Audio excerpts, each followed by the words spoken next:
On va corriger dans cette petite vidéo les exercices 7, 8, 9, 10 de la page 111. Le numéro 7. Après le repas, il reste un sixième du gâteau. Quelle fraction a été mangée? Tu peux faire un dessin. Alors je n'aime pas le terme de dessin, parce qu'évidemment on ne va pas représenter un beau gâteau avec les bougies, la crème chantilly, tout ce que vous voulez. On va faire un schéma, on va le schématiser ce gâteau. Puisque ce sont des sixièmes, on va faire un gâteau découpé en 6 parts égales. Une part, deux parts, 3, 4,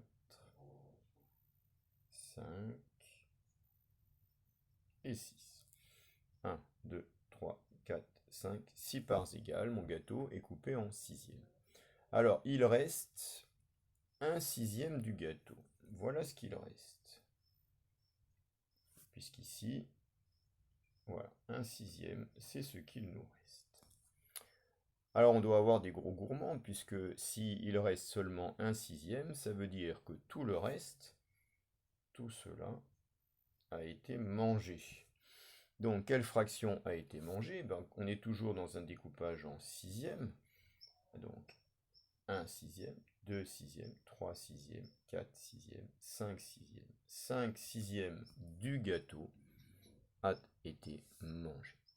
Donc vous voyez qu'il faut toujours schématiser. Si on a un problème où on parle de sixième, il faut faire un schéma où on a 6 parts égales. Et puis après, on représente ce que l'on vous donne dans le problème, un sixième qui a été mangé, ici.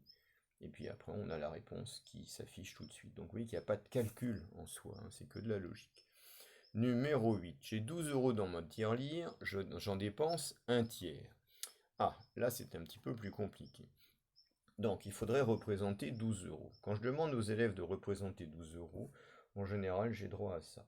1, 2, 3, 4, 6, 7, 8, 9, 10, 11, 12 euros.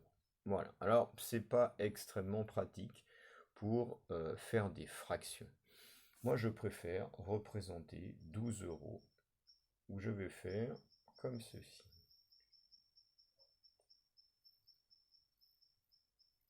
Regardez bien. Alors, ici, j'ai mes 12 euros. Voilà. 1, 2, 1, 2, 3, 4, 5, 6, 7, 8, 9, 10, 11, 12 euros. Donc j'écris 12 euros. On me dit, j'en dépense un tiers. Ça veut dire qu'il faut que je fasse un découpage en 3 parts égales. Regardez, je vais faire ici et ici. Donc, c'est pas très joli. Voilà. Donc ici, ce grand morceau, là, tout ça, ça fait un tiers. Tout ça, ça fait un tiers. Et tout ça, ça fait un tiers. Alors, on nous a dit, j'ai 12 euros, j'en dépense un tiers. Je les enlève. Toc, toc, toc, toc, toc, toc. Voilà. Combien d'euros me reste-t-il? Puisque c'est la question. Eh bien, il me reste, regardez, 1, 2, 3, 4, 5, 6, 7, 8. Il me reste 8 euros. Donc, vous voyez que représenter des euros comme ça, là, c'est pas très pratique parce que nous, ce que l'on veut, c'est faire apparaître les euros pour pouvoir les découper en tiers. Donc évidemment, on revient encore, hein, comme ici, on revient avec une sorte de, bien souvent un rectangle, avec le bon découpage. On continue. Numéro 9. J'ai lu les 3 cinquièmes de mon livre. Écrit sous forme de fraction ce qu'il me reste à lire. Alors on pourrait représenter comme ceci. Voilà, un livre, un très joli livre, clac, clouc, un clipage, tout ce qu'on veut, un petit dessin là, un titre. Voilà, mais bon, ça, désolé, ça sert à rien. On va représenter un livre, puisqu'on en a lu les 3 cinquièmes, on va représenter un livre comme ceci. 1, 2, 3, 4, 5. Donc, j'ai bien 1, 2, 3, 4, 5, j'ai bien des cinquièmes. J'ai lu les 3 cinquièmes de mon livre. 1 cinquième, 2 cinquièmes, 3 cinquièmes. Ça, c'est ce que j'ai lu. Donc, lu 3 cinquièmes. Question, écrit sous forme de fraction, ce qui me reste à lire. Ce qui reste à lire, c'est là. reste à lire. Il suffit de compter 1/5, 2/5 reste à lire, 2/5 du livre. Voilà. Donc là encore, je n'ai pas fait un dessin, j'ai fait un schéma. Vous voyez que mes schémas, ils se ressemblent hein, quand même. Alors, 1 litre représente 100 centilitres. Combien de centilitres représentent les 3/4 d'un litre et un demi-litre? Alors, là, on commence à avoir des grands nombres. 100 centilitres, c'est pas évident, hein. Bah écoutez, puisqu'on est débutant, on va faire 2, 4, 6, 8, 10. 2, 4, 6, 8, 10. Je vais faire, et vous pouvez le faire sur votre cahier aussi, un carré de 10 sur 10. Eh bien, dans mon carré de 10 sur 10, chaque petit carreau représente un centilitre.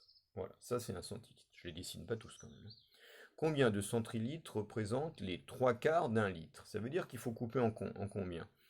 Puisqu'on parle de quart, on va couper en 4. 4 parts égales. Alors, combien de centilitres représentent les 3/4 d'un litre? 3/4 d'un litre, c'est-à-dire un quart ici, un autre quart ici et un autre quart ici. Donc lui, je l'enlève. Alors ça va représenter combien? Eh bien ici, il y en a combien? 1, 2, 3, 4, 5, 1, 2, 3, 4, 5. 5 fois 5, 25. Donc 25 centilitres ici, 25 centilitres là, et 25 centilitres ici. Donc 3/4 de litres est égal à 3 fois 25, 75 centilitres. Ensuite, un demi-litre. Alors, je vais le faire ici. 2, 4, 6, 8, 10. 2, 4, 6, 8, 10. Et hop. Heureusement qu'il n'y en a que 100. Hein. S'il y en avait plus, après, on ne peut plus faire des schémas de cette façon. Il faudra modifier nos schémas. Ici, on a 1 centilitre. Donc 100 centilitres, 10 fois 10, ça fait 100. Un demi-litre, je coupe en 2 parts égales. Voilà. Donc ici, je vais avoir un demi-litre. D'accord? Un demi-litre. Et là aussi, j'ai un demi-litre. C'est un 2, hein, ce truc moche. Voilà. Alors, un demi-litre, combien de centilitres? C'est ce que l'on veut savoir. Un demi-litre égale combien de centilitres? Bah, si en tout, il y en a 50, la moitié. 1, 2, 3, 4, 5, 6, 7, 8, 9, 10. 1, 2, 3, 4, 5. 5 fois 10, 50. Un demi-litre égale 50 centilitres. Voilà, donc j'espère que vous avez réussi. Vous pouvez ensuite, une fois que vous avez vu la vidéo, attendre un petit peu et demain, par exemple, essayer de refaire ces problèmes en utilisant cette fois-ci des bons schémas. Et ça, c'est le plus difficile. Mais une fois qu'on a compris comment on peut faire un schéma pour résoudre un problème de fraction, regardez, ils se ressemblent tous. Hein, souvent, ce sont des rectangles avec le bon découpage du problème. Si on nous donne des sixièmes, je coupe en 6. On nous donne des cinquièmes en 5, en 2. Des demi, je coupe en 2, etc. Donc on part en général d'un rectangle hein, et on ne fait pas de dessin. Ah oui, j'avais oublié de vous dire, souvent dans le dernier problème, j'ai droit à ça aussi, j'aime beaucoup. Voilà, on me fait ça, voilà. Petite bouteille avec une petite étiquette. C'est très joli, c'est un beau dessin, mais pour les fractions, ça va pas être très utile. Voilà.